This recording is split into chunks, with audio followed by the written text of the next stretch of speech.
안녕하십니까. 뉴스데스크 강원입니다.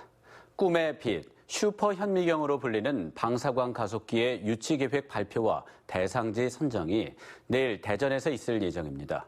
방사광 가속기가 유치되면 춘천에 어떤 변화가 생기고 유치 전망은 어떤지 백승호 기자가 보도합니다.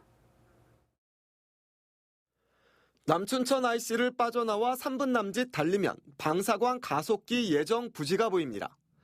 지금은 울창한 산이지만 방사광 가속기가 춘천에 유치되면 이곳에 첨단 연구시설이 들어섭니다.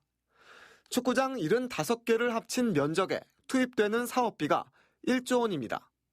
방사광은 전자를 빛의 속도로 가속시켜 만든 태양보다 100억 배 밝은 빛입니다. 물질의 미세 구조와 현상을 관찰할 수 있어 신약 개발과 대체 에너지 등 다방면에 활용됩니다. 방사광 가속기가 춘천에 유치되면 강원도와 춘천시는 춘천 남산면 광판리 일대 가속기 혁신도시도 조성할 계획입니다.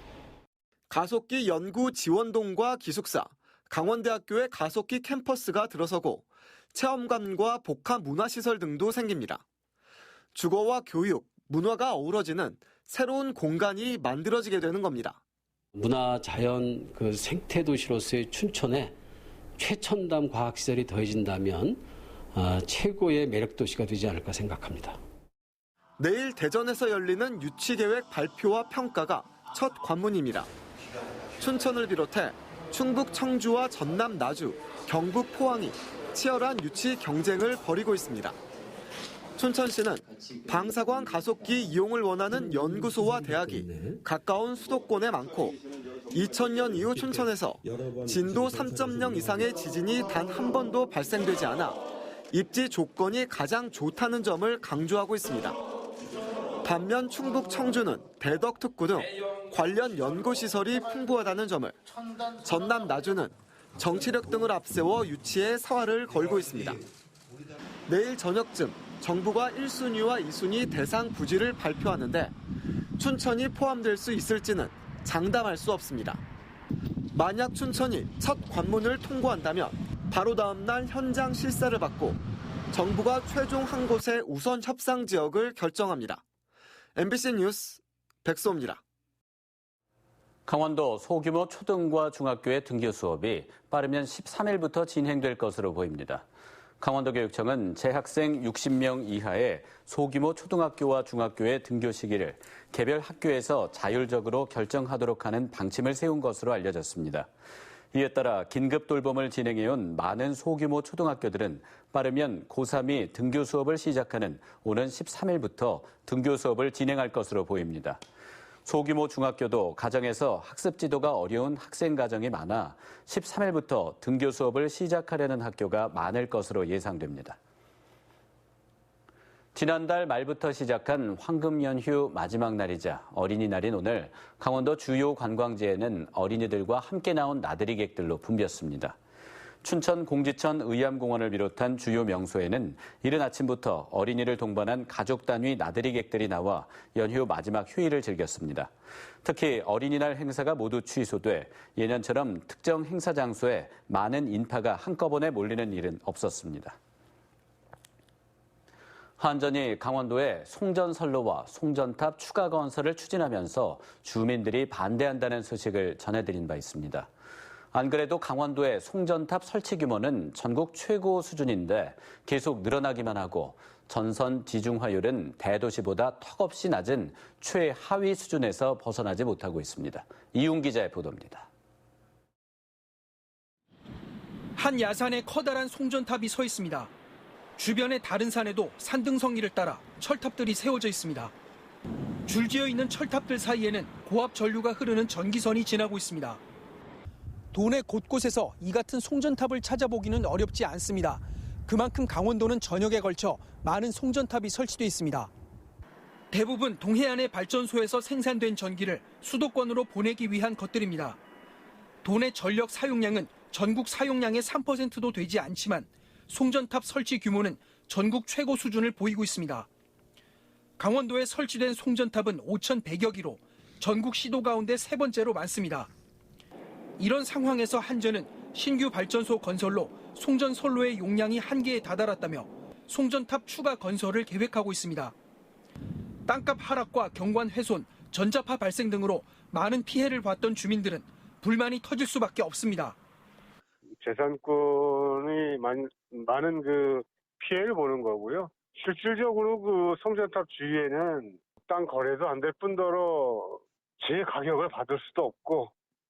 게다가 도내 전선 지중화율은 전국 최하위입니다.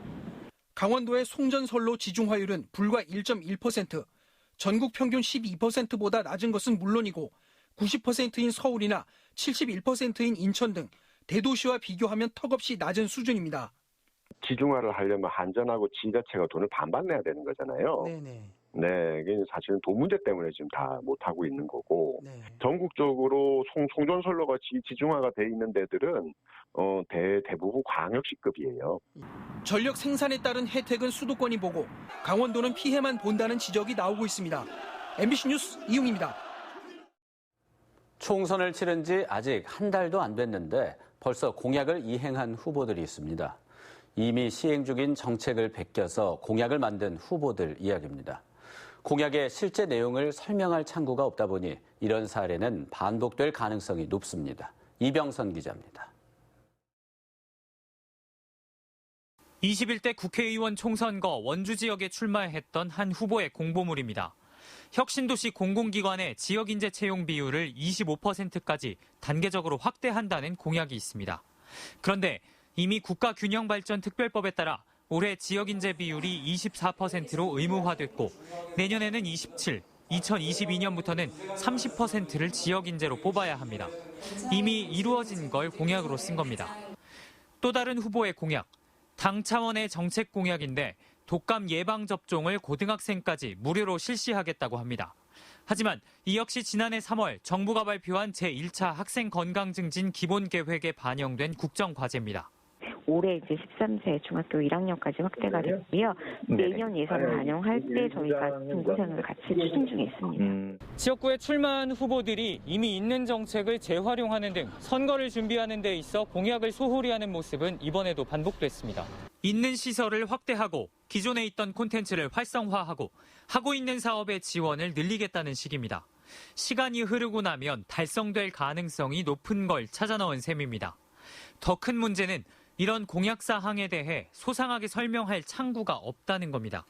선거 기간은 한정돼 있고 후보자가 일일이 모든 유권자를 대상으로 설명하기는 어렵습니다. 그렇기 때문에 제공된 정보 가운데서는 공보물이 가장 구체적인데 이를 통해 얻을 수 있는 정보는 매우 제한돼 있습니다. 공약을 공약답게 만들지 않고 설명할 통로도 만들기 어렵다면 이 다음 선거에도 의미 없는 공약이 적힌 공보를 받아들 가능성이 높습니다. MBC 뉴스 이병선입니다. 강원도교육청은 코로나19 대응이 일상생활과 감염 확산 차단 노력을 병행하는 생활방역 체계로 전환됨에 따라 교육문화관과 도서관을 순차적으로 개방해 운영한다고 밝혔습니다.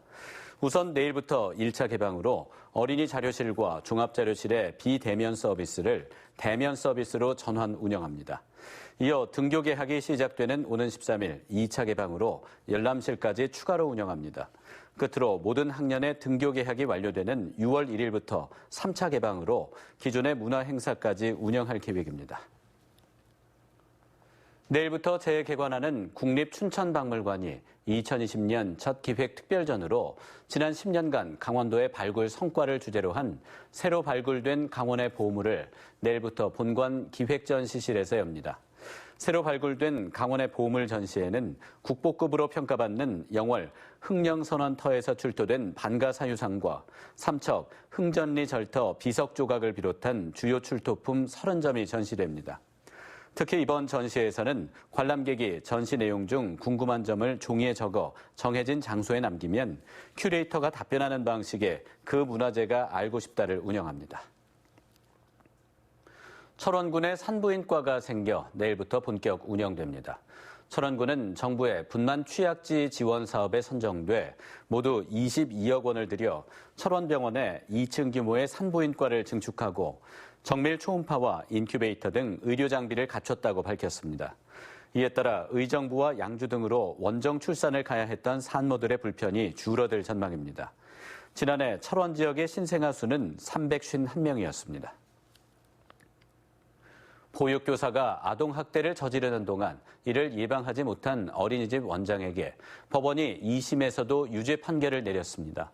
서울고법 춘천재판부 형사 1부는 어린이집 원장 A씨가 아동학대 예방 조치를 다했다면은 항소를 기각하고 원심과 같은 벌금 300만 원의 선고유예 판결을 내렸습니다.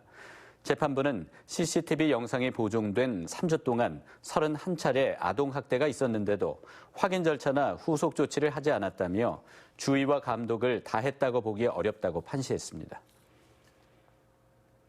강원도에 입원한 코로나19 확진 환자 가운데 5명이 한 달 이상 장기 입원 중인 것으로 나타났습니다. 원주 11번째 확진 환자는 지난 3월 3일에 입원한 뒤 지금까지 64일째 입원해 있어 전국 최장기 입원 확진 환자 가운데 1명입니다. 또 춘천 3번째 확진 환자도 3월 27일부터 40일째 입원해 있습니다. 이 밖에 춘천 4번째부터 6번째 확진 환자가 퇴원한 지 얼마 지나지 않아 재양성 판정을 받으면서 장기 입원 중입니다. 강원도 국회의원들이 방사광 가속기 춘천 유치를 지지하는 공동 성명을 발표했습니다. 강원도 국회의원 협의회는 정부가 공정하고 합리적인 심사를 통해 신규 방사광 가속기 사업 부지를 선정해 줄 것을 요청한다며 수도권과 가깝고 안정성을 갖춘 춘천이 최적지라고 밝혔습니다. 코로나19 사태로 부진을 면치 못하고 있는 농산물 판매를 활성화하기 위해 로컬푸드 직거래 장터가 운영됩니다. 농협 강원지역본부는 모레부터 매주 목요일 강원농협 지역본부 정문 앞에서 로컬푸드 직거래 장터를 개장한다고 밝혔습니다. 농산물 직거래 장터에서는 농가가 직접 재배하고 수확한 과일과 채소 등 1차 농산물과 강원 인삼 등 가공 특산품을 소비자에게 판매합니다. 코로나19로 침체된 지역경제 활성화를 위해 강원 상품권과 춘천사랑 상품권이 10% 할인 판매되는 가운데 지역 상품권의 불법 환전을 막는 법안이 마련됐습니다. 행정안전부는 오는 7월부터 지역사랑 상품권법이 시행돼 상품권을 현금으로 환전하거나 재판매하는 등 불법 환전 행위에 대해 최대 2천만 원의 과태료를 부과한다고 밝혔습니다. 뉴스데스크 강원을 마칩니다. 고맙습니다.